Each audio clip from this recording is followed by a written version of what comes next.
নমস্কার বন্ধুরা, এই চ্যানেলে আরেকটি পর্বে তোমাদের সবাইকে স্বাগতম। তো বন্ধুরা, তোমরা কেমন আছো? আশা করি দেশ কিংবা দেশের বাইরে যে যেখান থেকে আমার এই ভিডিওটা দেখছো তারা সবাই ভালো আছো এবং সুস্থ আছো। তো বন্ধুরা, প্রতিদিনের কাজগুলো যদি আমরা কিছু টিপস ফলো করে কাজ করি তাহলে কিন্তু নিজেদের জন্য কিছুটা সময় বের করতে পারি এবং সংসারে কিছুটা আয়ও হয়। তো তারই কিছু টিপস নিয়ে জানা অজানা টিপস নিয়ে চলে এসেছি এবং সাথে নিয়ে এসেছি একটি ধাঁধা। তো চলো বন্ধুরা, দেরি না করে টিপসগুলো দেখে ফেলি এবং ধাঁধার উত্তরটি যদি জানা থাকে তাহলে কমেন্ট করে অবশ্যই জানিয়ে দিতে ভুলো না কিন্তু।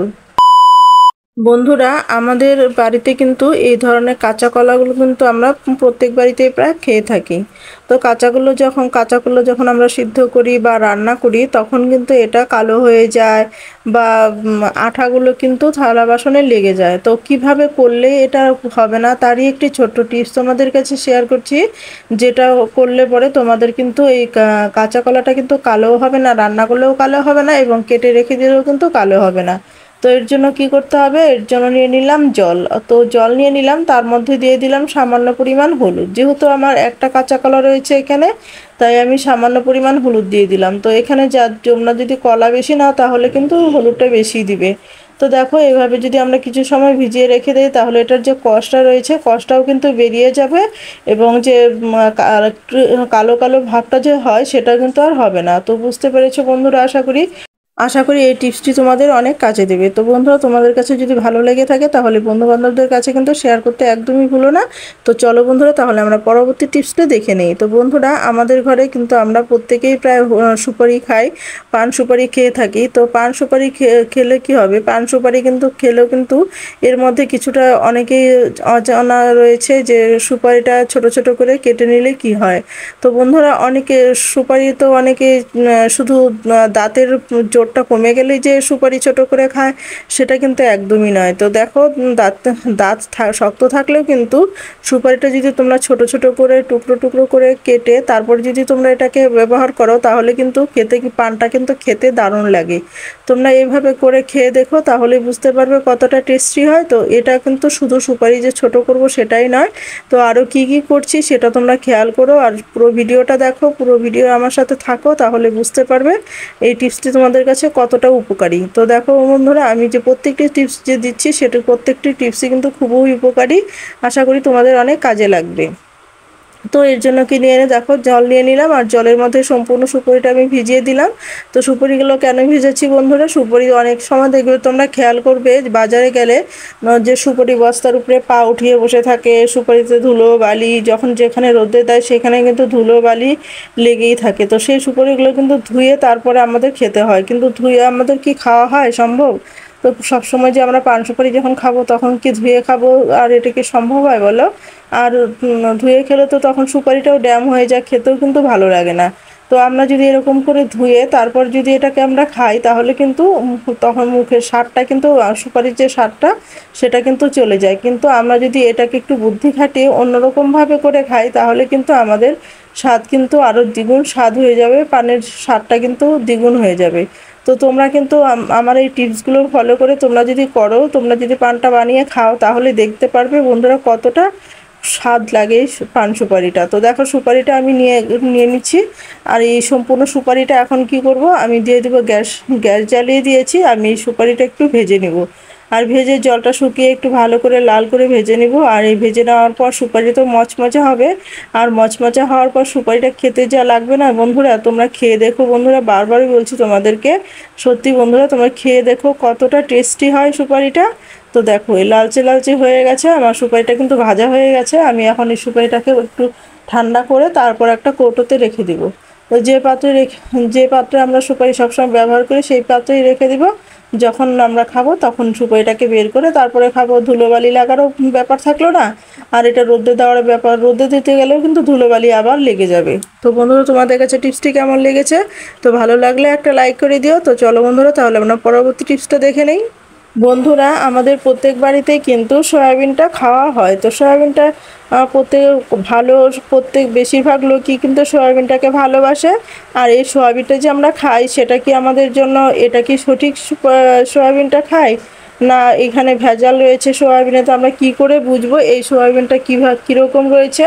তো এই সয়াবিনটাকে যেটা করতে হবে বন্ধুরা, সেই সয়াবিনটা আমাদেরকে কিন্তু পরীক্ষা করে তারপর যখনই আমরা বাড়িতে সয়াবিন নিয়ে আসবো, সেই সয়াবিনটাকে পরীক্ষা করে তারপরে কিন্তু আমাদের এটাকে খাওয়া উচিত। তো কিন্তু আমাদের কি সব সময় হয়ে ওঠে? কিন্তু না বন্ধুরা, কিন্তু একটু সময় বের করে হলেও তোমরা এটা করে দেখবে, করে তারপরেই তোমরা সয়াবিনটা খাওয়ার চেষ্টা করবে, তাহলে কিন্তু আমাদের কোনো রকম ক্ষতি হবে না আশা করি। তো চলো তাহলে দেখে নেই এটাকে আমরা কি করে বুঝবো যে সয়াবিনটা আসল না নকল বা প্লাস্টিক মেশানো। আজকাল তো অনেক ভেজাল রয়েছে, তো সেই প্লাস্টিক মেশানো সয়াবিন নাকি। তো চলো দেখে নেই। তো গ্যাসের উপরে আমরা এই বার্নারের মধ্যে এই সয়াবিনগুলোকে আমি সাজিয়ে দিলাম। সাজিয়ে দেওয়ার পর এই বন্ধুরা এই সয়াবিনটাকে সাজিয়ে দেওয়ার পর আমি গ্যাসটা জ্বালিয়ে দিব। আর সয়াবিনটা গ্যাসটা জ্বালিয়ে দেওয়ার পর যখন আগুন জ্বলতে থাকবে তখন তোমরা খেয়াল করবে যে এটা দিয়ে কি এই ধোঁয়াটা দিয়ে কি আগুন যে বেরোচ্ছে বা সয়াবিনটা যে আগুনে পুড়াচ্ছে সেটাতে কি প্লাস্টিক পোড়ার কোনো গন্ধ বেরোচ্ছে। প্লাস্টিক পোড়ার যদি গন্ধ বের হয় তখন বুঝতে পারবে যে এটা একদমই সয়াবিনটার মধ্যে ভেজাল রয়েছে। আর যদি কোনো রকম প্লাস্টিক পোড়া গন্ধ বাজে দুর্গন্ধ না বের হয় তাহলেই ভাববে যে না এটা ভালো সয়াবিন রয়েছে। তাছাড়াও আরেকটি প্রমাণ রয়েছে, তো সেটা আমি দেখাবো তোমাদের কাছে। তো দেখো এটা ভালো করে জ্বলে যাওয়ার পর আমি তোমাদেরকে দেখাচ্ছি। তো দেখো এটাকে আমি নিভিয়ে দিলাম। এখন এটাকে আমি ঠান্ডা করে তোমাদেরকে আমি দেখাচ্ছি কিভাবে এটাকে আরও বুঝতে পারবে খুব সুন্দরভাবে। তো দেখো এই সয়াবিনটাকে নিয়ে সয়াবিনটা যদি হাতের মধ্যে নিয়ে তো একটু গুঁড়ো করে দেখবে যে হাতের মধ্যে গুঁড়ো হয়ে যাচ্ছে নাকি। আর যদি হাতের মধ্যে গুঁড়ো হয়ে যায় তাহলে ভাববে যে সয়াবিনটা ঠিক রয়েছে। আর যদি সয়াবিনটা ঠিক না থাকে, অর্থাৎ প্লাস্টিকের মধ্যে যদি প্লাস্টিক হয়ে থাকে তাহলে কিন্তু সয়াবিনটা এরকম গুঁড়ো হয়ে যাবে না, দলামুশ্র হয়ে থাকবে, এটা কিন্তু একদমই গুঁড়ো হবে না। তো আশা করি তোমাদের এই টিপসটি অনেক উপকারে লেগে থাকবে। তো বন্ধুরা তাহলে আমরা চলো ভিডিওটি দেখতে দেখতে আজকে যে ধাঁধাটি রয়েছে তো ধাঁধাটি জেনে নেই। তো বন্ধুরা আজকের ধাঁধা হলো, কে 10 কেজি লোহা তুলতে পারে কিন্তু 1 কেজি তোলা তুলতে পারে না। তো বন্ধুরা তোমাদের যদি ধাঁধার উত্তরটি জানা থাকে তাহলে কমেন্ট করে জানিয়ে দিও। তো বন্ধুরা আমরা পরবর্তী টিপসটা তাহলে দেখে নেই। তো বন্ধুরা দেখো এখানে যে ওষুধের খাপা নিয়ে নিলাম, আর এই ওষুধের খাপা দিয়ে এই সাইডগুলোকে আমি পরিষ্কার করে দিচ্ছি। তো দেখো বন্ধুরা আমাদের কিন্তু এই যে সাইডগুলো রয়েছে এইগুলোর ভিতরগুলো কিন্তু আমাদের হাত যেহেতু আঙুলগুলো যেহেতু ঢোকে না, তো এটা দিয়ে কিন্তু ওষুধের যে খাপাগুলো রয়েছে এগুলো দিয়ে কিন্তু খুব সুন্দরভাবে এটা আমরা পরিষ্কার করে নিতে পারি। আর এটা খুব ভালো পরিষ্কারও হয়, যেহেতু এটা পাতলা রয়েছে তো এটার ভিতরে কিন্তু খুব সহজেই আমরা এটার ভিতরে ঢুকিয়ে তারপর আমরা কিন্তু এই জায়গাটাকে পরিষ্কার করে নিতে পারি। আর যদি পরিষ্কার না করি তাহলে কিন্তু মাঝে মধ্যে যদি আমরা এটা পরিষ্কার না করি তাহলে কিন্তু এটা জাম হয়ে যাবে, আর জাম হয়ে গিয়ে কিন্তু সুইচটা কিন্তু নষ্ট হয়ে যাবে। আর নষ্ট হয়ে গেলে কি হবে, সেটা আবার আমাদের নতুন করে আবার কিনে আনতে হবে, ঠিক করতে হবে, তো আবার অনেক টাকা পয়সাও চলে যাবে। তো এইভাবে যদি আমরা মাঝে মধ্যে পরিষ্কার করে নেই তাহলে কিন্তু আমাদের অনেক টাকা সাশ্রয় হবে। তো আশা করি টিপসটি তোমাদের অনেক বেশি কাজে লেগেছে। তো বন্ধুরা চলো তাহলে পরবর্তী টিপসটা দেখে নেই। তো বন্ধুরা দেখতেই পাচ্ছ বানারে কীরকম আগুন সাইড দিয়ে বের হচ্ছে, আর সাইড দিয়ে বের হলে কিন্তু আমাদের গ্যাসের কিন্তু অনেক অপচয় হয়। তো অনেকটা গ্যাস যদি আমাদের 1 মাস যাওয়ার কথা সেখানে কিন্তু 20-25 দিনে কিন্তু গ্যাসটা শেষ হয়ে যায়।